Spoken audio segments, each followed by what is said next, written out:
오늘 설교 제목은 산과 평지라는 제목으로 하나님 말씀 전하도록 하겠습니다. 우리가 오늘 읽은 이 누가복음 6장 12절 앞쪽에 보시면 지금 안식일 논쟁이라고 이름하는 이야기들이 진행되어지지요. 이제 안식일 날 미리사 까부르는 것, 그거 먹은 것 때문에 이제 종교 지도자들과 다툼이 있었고, 안식일 병 고치는 것 때문에 이제 종교 지도자들과 이러한 여러 가지 어려움들이 있었다라는 이야기가 기록되어져 있습니다. 우리가 지난번 우리 예레미야서의 말씀을 보면서 함께 나누었는데요. 이제 남유다까지, 그러니까 통일왕국, 통일 이스라엘의 신앙의 근간을 이루는 것은 다윗의 언약과 예루살렘 성전이었어요. 그런데 바벨론 포로기를 지나고 난 다음에 이제 예루살렘 성전이 회파되고, 그리고 다윗 왕조가 완전히 끊어지고, 그러면서 역사가 이어지다가 이제 로마에게 이제 점령을 당하고, 이 다윗의 가문의 자손이 아니라 이제 다른 이 에돔 자손이었던 헤롯이 이 갈릴리와 이 예루살렘 이 유대 땅의 왕이 되어지고, 그리고 또 이 이스라엘을 다스리는 공식적인 왕은 로마의 황제가 되어지고 하는 그러한 어려움 가운데 이스라엘 사람들, 예수님 당시 이스라엘 사람들이 가졌던 신앙의 근간이 되어지는 두 가지는 안식일과 하나는 예루살렘 성전이었어요. 헤롯이 만든 헤롯 대성전이라고 이야기하죠. 80년 가까이 지었던 그 거대한 성전과, 그리고 이 안식일에 그 성전에서 하나님 앞에 예배드리고 하는 것이 이들에게 너무나 귀한 일이었습니다. 그런데 예수님께서는 이 이스라엘 사람들이 가지고 있던 그러한 안식일에 대한 잘못된 생각들을 이 1절부터 11절까지 말씀을 통해서 말씀하여 주시고, 안식일의 진정한 뜻이 무엇이냐, 사람을 살리는 것, 선한 일을 행하는 것, 그것이 하나님의 뜻이다. 그래서 율법의 말씀 외워가지고 안식일을 어떻게 지키냐, 잘못 지키는 것에 대해서 정죄하고 비난하고 그 계명을 지키는 것에 온통 정신이 팔려서 하나님께서 기뻐하시는 생명 살리는 일, 하나님께 주신 그 놀라운 은혜와 복을 다 잃어버렸던 이때 당시에 많은 이스라엘 사람들의 경종을 알렸다 이야기할 수 있어요. 그런데 이스라엘 사람들에게 있어서 이 신앙의 근간이었던 안식일을 뿌리채 흔들어 놓는 예수님의 말씀은 너무나 충격적이었죠. 그래서 우리가 오늘 읽은 성경 말씀 6장 12절 앞쪽에 보시면 이 이스라엘 사람들이 이렇게 이야기를 합니다. 그들은 노기가 가득하여 예수를 어떻게 할까 하고 서로 의논하니라 라고 나와 있어요. 다른 말씀에 보시면 이때부터 이제 예수님을 죽일 생각을 한 것이죠. 이 예수님을 가만히 둬서는 안 되겠구나. 이 예수님을 갖다가 어떻게 좀 제거를 해서 이 우리의 신앙의 순수성을 지켜야 되겠구나. 뭐 그런 이야기들을 했을 거예요. 그런데 그러면서 1절 12절의 말씀을 여러분 같이 한번 읽어보겠습니다. 시작. 이때에 예수께서 기도하시러 산으로 가사 밤이 새도록 하나님께 기도하시고 라고 나와 있어요. 여기에 나와 있는 이때가 바로 그런 때예요. 안식일을 뿌리채 흔들어 놓은 예수님을 너무나 위험스럽게 생각해서 죽여야 되겠다, 없애야 되겠다, 이거 가만히 둬서는 안 되겠다라고 이야기하고 있을 때 예수님께서는 어떻게 하셨다고요? 산으로 올라가셔서 기도하셨다는 거예요. 여러분, 우리가 오늘 이 말씀을 우리가 생각해 보면서 이 예수님께서 처해 있던 그러한 상황, 닥쳐진 문제가 무엇인지를 먼저 생각해 보면, 지금 많은 사람들이 예수님을 위험스럽게 생각하고 죽이려고 하고 제거하려고 하고 예수님을 가만히 두지 않겠다고 하는 그러한 상황 가운데 있습니다. 사람들이, 종교 권력을 가지고 있는 사람들이 함께 모여서 작당을 하기 시작하고, 이제 예수님을 죽이는데 함께 힘을 모으기 위해서 여러 가지 계략들이 막 꾸며지고 있다는 것을 우리 주님께서 아셨습니다. 그런데 예수님께서는 그러한 상황 속에서 먼저 하신 것이 무엇이냐라고 이야기하면 하나님께 기도하기 위하여 산에 올라가셨다는 거예요. 여러분, 기도가 무엇입니까? 기도는 하나님의 말씀을 듣는 것이죠. 왜 들어야 합니까? 라고 이야기하면 하나님의 뜻과 나의 뜻이 일치가 되어지는 그 은혜를 우리가 구하기 때문이에요. 그렇다고 한다면 듣기 위해서는 우리가 무엇을 해야 됩니까? 라고 이야기할 때, 그래서 하나님의 말씀과 하나님의 뜻을 듣기 위하여 우리의 마음의 소원과 기도의 제목들을 아뢰는 거예요. 내가 원하는 것을 이루어 주십시오가 기도가 아니라, 내가 원하는 이 뜻에 대하여 하나님은 무엇이라고 말씀하시는지, 하나님께서는 나에게 무엇을 뜻하고 계시는지 그것을 보기 위한 자리, 그것을 듣기 위한 자리, 그리고 그 뜻과 나의 뜻을 일치시키는 자리, 바로 그 자리가 기도의 자리예요. 그래서 우리가 기도하는 것입니다. 예수님을 죽이려고 사람들은 의논하고 있습니다. 핍박하고 억울하게 괴롭히려고 아예 작당을 하고 있습니다.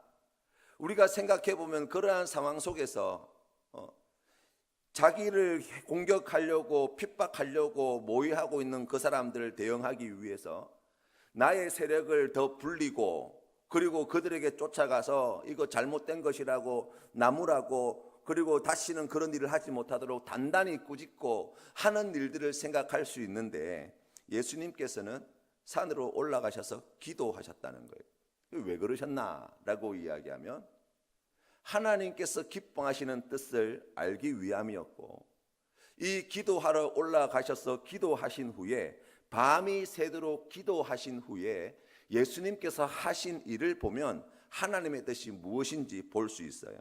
13절 말씀 우리 같이 한번 읽어보겠습니다. 시작. 밝음에 그 제자들을 부르사 그 중에서 12를 택하여 사도라 칭하셨으니 라고 나와 있어요.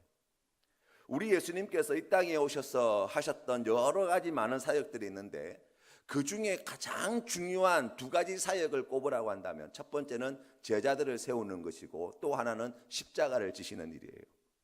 이 두 가지보다 더 중요한 일이 없다고 해도 과언이 아닐 만큼 예수님의 생애에 있어서 이 두 가지 일은 매우 중요한 일이었습니다. 보세요. 하나님께서는 이 귀한 중요한 일을 하기를 원하십니다.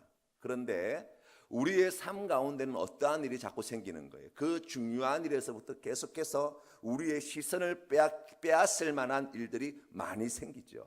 사람들이 나를 죽이려고 작당합니다. 나를 핍박하려고 작당합니다. 만약 우리 예수님께서 그것이 마음이 서운하셔서 거기에 온통 신경이 쓰였다면, 거기에 쫓아가서 이거 잘못된 거라고 판 뒤집어 엎고 사람들을 모아다가 가가지고 앞에서 데모하고 그렇게 하셨다면, 우리가 오늘 성경 말씀에서 만나게 되어지는 제자를 부르는 일은 이날 일어나지 않았을 거예요. 여러분, 우리가 하나님 앞에 나아갈 때에 기도라고 하는 것이 참 중요합니다. 그런데 왜 기도해야 하느냐라고 이야기하면, 오늘 성경 말씀을 가지고 조금 다른 말로 해석해서 설명을 드리면, 급한 일, 내가 하고 싶은 일, 또 나에게 하지 않아도 될 일, 또 우리의 삶 가운데에 많은 우리를 유혹하는 일들, 그 모든 것 너머에 있는 정말 해야 할 일, 정말 중요한 일, 나에게 정말 하나님께서 기뻐하시는 일을 놓치지 않고 하기 위함이라는 거예요. 그렇기 때문에 모든 일보다 먼저 하나님의 말씀과 기도가 필요한 것입니다. 예수님께서 제자들을 선택하시고, 그리고 뒤에 나와 있는 귀신을 쫓아내고 병 고치는 일을 하시고 하나님 말씀을 전하시고 하는 그 모든 일들보다 먼저 기도하신 뜻이 무엇이냐라고 이야기하면, 바로 하나님께서 기뻐하시는, 하나님께서 정말 나에게 말씀하신 그 뜻을 먼저 행하기 위함이라는 것을 볼 수 있는 거예요.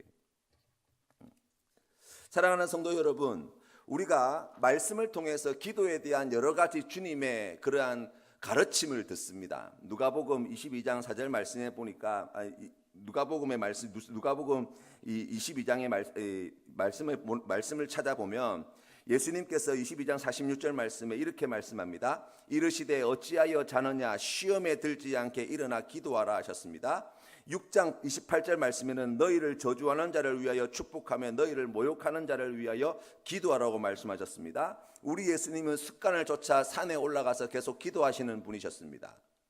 그러한 내용들을 우리가 정리해서 살펴보면, 우리가 왜 기도해야 하느냐라고 이야기하면 시험에 들지 않기 위함이고, 오늘 성경 말씀에 나와 있는 것처럼 이 우리를 저주하는 자를 오히려 축복하고 모욕하는 자를 사랑하기 위하여 하나님께서는 우리의 기도하라고 말씀하시는 거예요.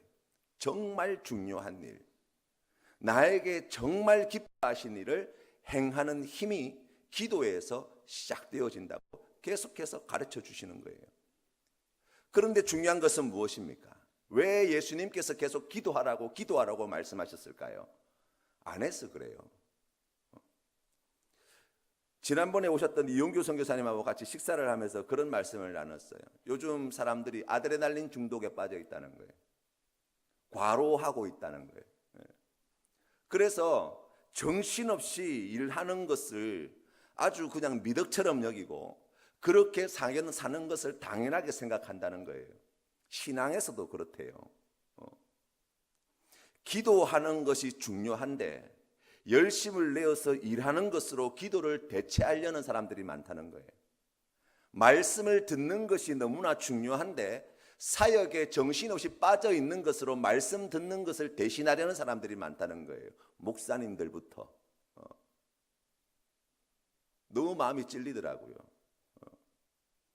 그래서 내가 마음대로 사용할 수 있는 시간, 내가 마음대로 사용할 수 있는 시간이 주어질 때 조용히 하나님 앞에 나와서 기도하고 말씀을 조용히 묵상하는 것을 선택하지 못한다는 거예요. 핸드폰 만지고 인터넷하고 TV 드라마를 보는데 한두 시간 사용하는 것은 우리가 생각지도 않고 그런 일을 하는데 하나님 앞에 기도하고 말씀 보는 것은 우리가 잘 하지 못한다는 거예요. 왜 그런가? 아드레날린 중독에 빠져 있다는 거예요. 그래서 정말 중요한 것, 모든 일들보다 더 귀한 일, 그것을 놓치며 살아가는 사람들이 많다라고 말씀하시더라고요. 사랑하는 성도 여러분, 우리 예수님께서는 그 모든 일들보다 열심히 일하는 것보다 또 애써서 수고하는 것보다 그러면서 일하는 데 있어서 자신의 몸을 괴롭게 하는 것보다 더 중요하게 여기셨던 것 바로 기도였습니다. 그래서 먼저 기도하고 일하라는 말씀이에요. 우리 성도님의 삶의 자리에도 이러한 은혜가 있으시기를 바랍니다. 바쁜 일 있지요. 급한 일 있지요. 당장 해결해야 될 문제들이 있지요. 그런데 그보다 더 중요한 일, 기도하는 일을 놓치지 마시기를 바라요. 두 번째로는 기도를 하였으면 일해야 합니다. 여러분 이 말씀을 이제 앞에 방금 전해드렸던 말씀 모든 일보다 기도를 먼저 해야 한다는 말씀을 생각해 보면 우리가 늘 그렇게 해 간다고 생각하잖아요. 그런데 그렇지 못할 때가 참 많아요. 우리 오늘 성경 말씀에 보시면 예수님께서는 밤이 새도록 기도하신 후에 날이 밝자마자 제자들을 부르셨어요. 산에서 기도를 마치시고 난 다음에 기도가 끝나자마자 뭐 하셨습니까? 산을 내려오셔서 평지로 가셨어요. 그래서 그곳에서 병자들을 고치고 천국의 복음을 전하시고 하는 일들을 행하셨다라고 성경 말씀은 우리에게 가르쳐 줍니다. 예수님께서 변화산에 올라가셨을 때에 제자들이 보는 앞에서 그의 용모가 영광스러운 모습으로 변모하셨죠. 그때 제자들이 한 이야기가 뭐였습니까? 여기가 좋사오니 여기에 초막셋을 지어서 하나는 주를 위하여 하나는 모세를 위하여 하나는 엘리야를 위하여 하사이다 라고 구했습니다. 그때 하나님의 말씀은 무엇입니까? 너희는 그의 말을 들으라 라고 말씀하셨고 그 말씀 뒤에 보시면 이튿날 산에서 내려오니 큰 무리가 맞을세 라고 말씀하고 있어요. 변화산에서 일어났던 놀라운 일들과 같은 일들이 우리의 신앙의 삶의 자리에 있으면 여러분 어떤 생각이 드세요? 아, 너무 좋다, 너무 행복하다.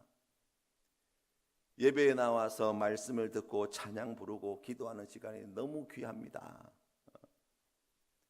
그래서 하루 24시간 교회에 앉아서 기도하고 말씀 보고 찬양 드리고 귀하죠.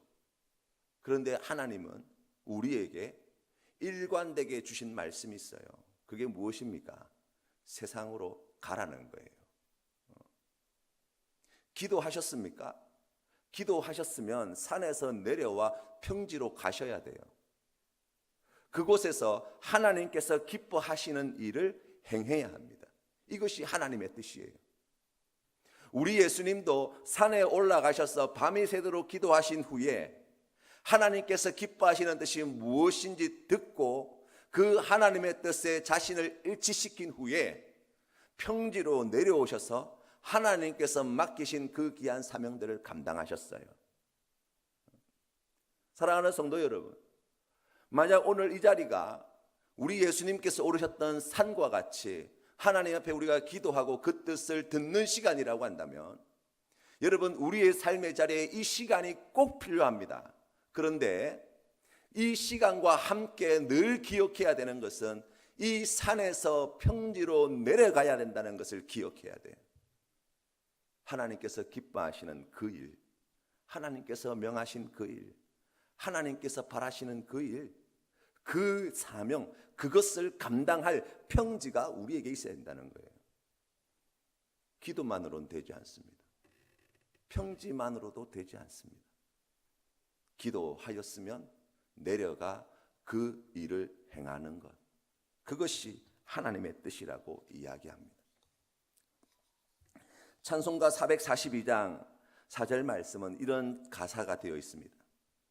밤 깊도록 동산 안에 주와 함께 있으려 하나 괴로운 세상에 할 일 많아서 날 가라 명하신다. 주님 나와 동행을 하면서 나를 친구 삼으셨네. 우리 서로 받은 그 기쁨은 알 사람이 없도다. 주님의 말씀에 순종하여 평지로 내려가 그 맡겨진 사명을 감당하게 되어질 때, 그 일을 행하게 되어질 때, 이 강팍하고 어두운 마음을 가진 우리도 하나님의 살아계심을 누리게 되어지는 거예요. 우리 하나님의 능력과 그 영광을 보게 되어지는 것입니다. 말씀과 능력은 늘 위로부터 아래로 내려옵니다. 우리의 신앙의 삶에 있어서 하나님께 주시는 은혜와 능력과 말씀은 이 기도의 산에서 받아 평지로 내려가야 합니다. 우리 예수님께서 오늘 성경 말씀에 보니까 밤이 새도록 산에서 기도하시고 내려와서 그 귀한 사명을 감당하실 때 19절 말씀에 이렇게 성경은 기록합니다. 온 무리가 예수를 만지려고 힘쓰니 이는 능력이 예수께로부터 나와서 모든 사람을 낫게 함이러라. 산에서 기도하시는 예수님께로부터 무리들에게로, 많은 사람들에게도 흘러 들어가는 것, 그것이 하나님의 뜻이에요. 사랑하는 성도 여러분, 우리 하나님께서는 오늘도 우리를 이 기도의 산으로 불러주셨습니다. 왜 부르셨습니까? 라고 이야기하면 이 놀라운 은혜를 베풀어 주시기 위함이에요. 하나님의 말씀과 그 귀한 능력을 우리에게 주시기 위함입니다. 그 귀한 말씀과 능력을 받은 우리를 평지로 보내주시는 하나님이 되십니다. 그곳에서 하나님께서 기뻐하시는 그 귀한 사명을 감당하게 되어질 때 위로부터 받은 그 놀라운 은혜와 말씀과 능력이 우리를 통하여 세상 가운데 많은 사람들에게 그 놀라운 은혜와 말씀과 위로하심과 우리 하나님의 그 놀라운 생명의 복음이 필요한 많은 사람들에게 흘러 들어가는 놀라운 일들을 오늘 행하시게 될 것입니다. 사랑하는 성도님의 삶의 자리가 그와 같기를 주님의 이름으로 축원합니다. 모든 일의 시작은 기도로, 기도하였으면 하나님께서 맡기신 귀한 사명을 감당하는 평지로, 평지에서 그 귀한 일을 다시 감당하였으면 다시 우리에게 말씀을 주시고 능력을 주시고 함께 하시는 그 산으로, 그리고 다시 평지로. 우리의 신앙의 삶에 그렇기 때문에 이 산과 평지는 늘 같이 가야 하는 것입니다. 오늘 하루가 하나님께서 기뻐하시는 이 귀한 주신 말씀을 마음에 새겨서 하나님께서 기뻐하시는 그 귀한 사명을 감당함에 부족함이 없는 복된 날이 되시길 주님의 이름으로 축원합니다.